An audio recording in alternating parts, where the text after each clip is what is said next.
Hello बच्चों, आज हम जानेंगे क्लास 7 हिंदी चैप्टर फर्स्ट के कुछ परीक्षायोगी प्रश्नों के उत्तर, जिसका शीर्षक है हम पंछी उन्मुक्त गगन के। बच्चों, इस चैप्टर का पहला प्रश्न है, हर तरह की सुख सुविधाएं पाकर भी पंछी पिंजरे में बंद क्यों नहीं रहना चाहते? तो इसका आंसर है, हर प्रकार की सुख सुविधाएं पाकर भी पंछी पिंजरे में बंद नहीं रहना चाहते, क्योंकि उन्हें वहां उड़ने की आजादी नहीं है। वे तो खुले आसमान में ऊंची उड़ान भरना, नदी झरनों का बहता जल पीना, कड़वी निबोरियां खाना, पेड़ की ऊंची डाली पर झूलना, कूदना फुदकना, अपनी पसंद के अनुसार अलग अलग ऋतुओं में फलों के दाने चुगना और क्षितिज मिलन करना ही पसंद है। यही कारण है कि हर तरह की सुख सुविधाएं को पाकर भी पंछी पिंजरे में बंद नहीं रहना चाहते। सेकंड प्रश्न है, पंछी उन्मुक्त रहकर अपनी कौन कौन सी इच्छाएं पूरी करना चाहते हैं? तो इसका आंसर है, पंछी उन्मुक्त रहकर अपने इन इच्छाओं को पूरा करना चाहते हैं।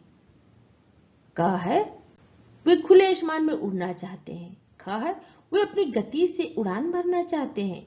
ग है, नदी झरनों का बहता जल पीना चाहते हैं।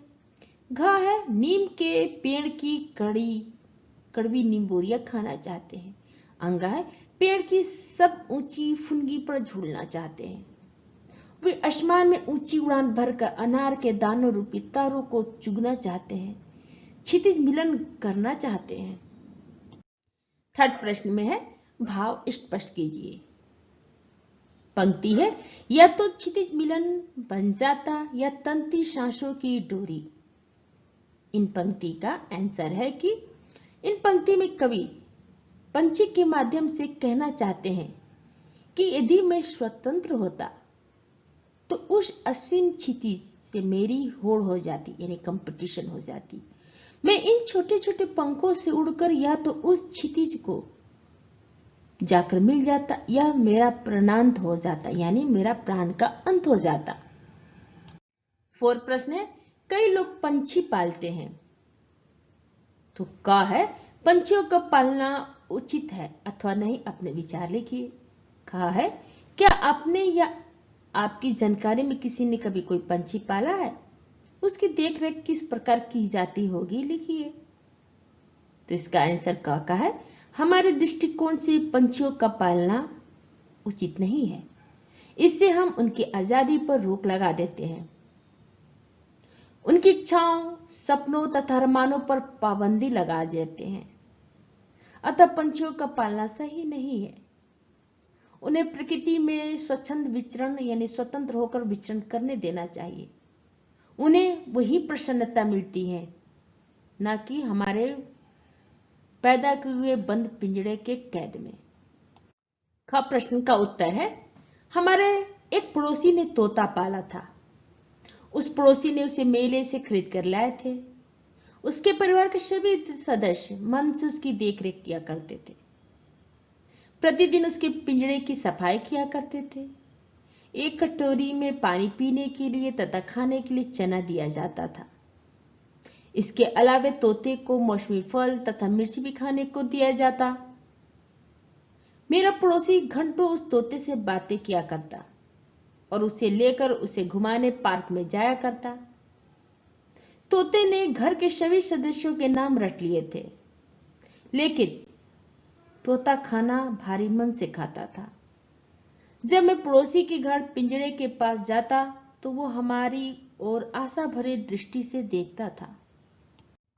5 प्रश्न है, पंछियों को पिंजरे में बंद करने से केवल उनकी आजादी का हनन ही नहीं होता, अपितु पर्यावरण भी प्रभावित होता है।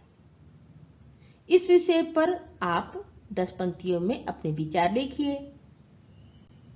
तो इसका आंसर है, पंछियों को पिंजरे में बंद करके उनकी आजादी का हनन होता ही है, क्योंकि उनकी प्रकृति है उड़ना। पिंजरे में बंद करके हम उन्हें पराधीन बना लेते हैं, जिससे उनकी आजादी तो समाप्त हो ही जाती है, साथ ही पर्यावरण भी प्रभावित होता है, क्योंकि पर्यावरण को संतुलित करने में भी पंछियों का सहयोग रहता है।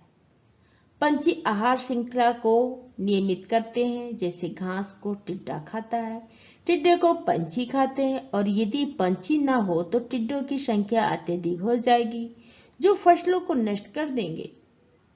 यदि टिड्डे ना हो तो घास इतनी बढ़ जाएगी कि मनुष्य परेशान हो जाएगा।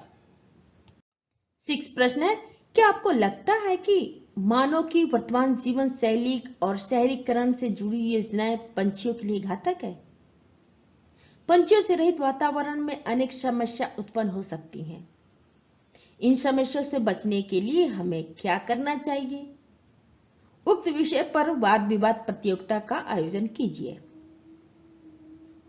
जिसका आंसर है, ये कहना गलत नहीं है कि मानव को वर्तमान जीवन शैली और शहरीकरण से जुड़ी योजनाएं पंछियों के लिए तो घातक है, क्योंकि शहरों में औद्योगिकरण के कारण विषैली गैसें और प्रदूषित जल पंछियों के लिए हानिकारक बन गए हैं।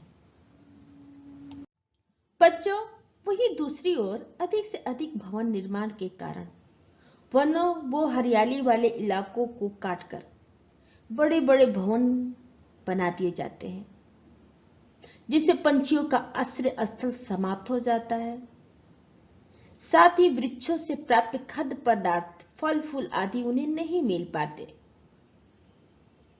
मानो ऐसा होने पर उन्हें बहुत मुश्किल का सामना करना पड़ता है।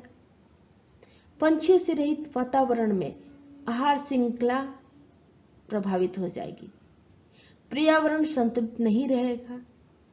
इसलिए हमें अधिक से अधिक वृक्ष लगाने चाहिए, वो बाग बगीचों का निर्माण करना चाहिए। फैक्ट्रियों को भी शहरों से दूर लगाकर धुएं व प्रदूषित जल हेतु उचित प्रबंध करना चाहिए। 7 प्रश्न है, यदि आपके घर में किसी स्थान पर किसी पंछी ने अपना आवास बनाया है और किसी कारणवश आपको अपना घर बदलना पड़ रहा है, तो आप उसी पंछी के लिए किस तरह के प्रबंध करना आवश्यक समझेंगे? लिखिए। तो इसका आंसर है, यदि हमारे घर में किसी पंछी ने अपना घोंसला बनाया हो और किसी कारणवश हमें घर बदलना पड़ रहा हो, तो हम प्रयास करेंगे कि जब तक घोंसले में रखे अंडों से बच्चे ना निकल जाएं और पंछी उन्हें उड़ना ना सिखा ले, तब तक घोंसलों को ना छेड़ा जाए। यदि फिर भी घर छोड़ना अनिवार्य हुआ, तो उस घर में जाने वाले नए परिवारों से मिलकर ये अनुरोध करेंगे कि वो घोंसलों को यथावत रहने दे और ना छेड़े तथा इसका ध्यान रखे। बच्चों, अब हम इस चैप्टर से कुछ व्याकरण संबंधी बातें जानेंगे। तो इससे पहला प्रश्न है कि स्वर्ण श्रृंखला और लाल किरण सी में रेखांकित शब्द गुणवाचक विशेषण है। कविता से ढूंढकर इस प्रकार के 3 और उदाहरण लिखिए। तो इसका आंसर है क, कनक तिलिया, ख है कटुकनी बोहरी, ग है तारक अनार। सेकंड प्रश्न है, भूखे प्यासे में द्वंद्व समास है। इन दोनों शब्दों के बीच लगे चिन्ह को समासिक चिन्ह कहते हैं, यानी डैश को समासिक चिन्ह कहते हैं। इन चिन्ह से और का संकेत मिलता है, जैसे भूखे प्यासे बराबर भूखे और प्यासे। इस प्रकार के 10 अन्य उदाहरण खोज के लिखिए। तो इसका आंसर है दाल रोटी का समास हुआ दाल और रोटी, अन्न जल का हुआ अन्न और जल, सुबह शाम का हुआ सुबह और शाम, पाप पुण्य का हुआ पाप और पुण्य, राम लक्ष्मण का हुआ राम और लक्ष्मण, सुख दुख का हुआ सुख और दुख, तन मन का हुआ तन और मन, दिन रात का हुआ दिन और रात, दूध दही का दूध और दही, कच्चा पक्का का हुआ कच्चा और पक्का। अब हम बहुविकल्पिक प्रश्नों के उत्तर को जानेंगे। तो का प्रश्न है, हम पंछी उन्मुक्त गगन के पाठ के रचयिता हैं। इसमें 4 ऑप्शन दिए गए हैं, एक ऑप्शन सही है, तो इसमें थर्ड ऑप्शन सही है। तो हम पंछी उन्मुक्त गगन के पाठ के रचयिता हैं शिव मंगल सिंह सुमन जी। ख प्रश्न है, पंछी कहाँ का जल पीना पसंद करते हैं। तो इसमें भी 4 ऑप्शन दिए गए हैं, तो एक ऑप्शन सही है, तो इसका थर्ड ऑप्शन सही है। पंछी नदी झरनों का जल पीना पसंद करते हैं। अगर आपको मेरा ये वीडियो अच्छा लगा तो लाइक करें, या फिर कोई डाउट हो तो आप हमें कमेंट बॉक्स में लिख कर बताएं। अगर आप पहली बार मेरे चैनल पे आए हैं तो सब्सक्राइब करें और बेल आइकन को प्रेस करें, जिससे आपको मेरे नए वीडियो का नोटिफिकेशन सबसे पहले मिले। थैंक यू बच्चों, फिर मिलते हैं अगले वीडियो में।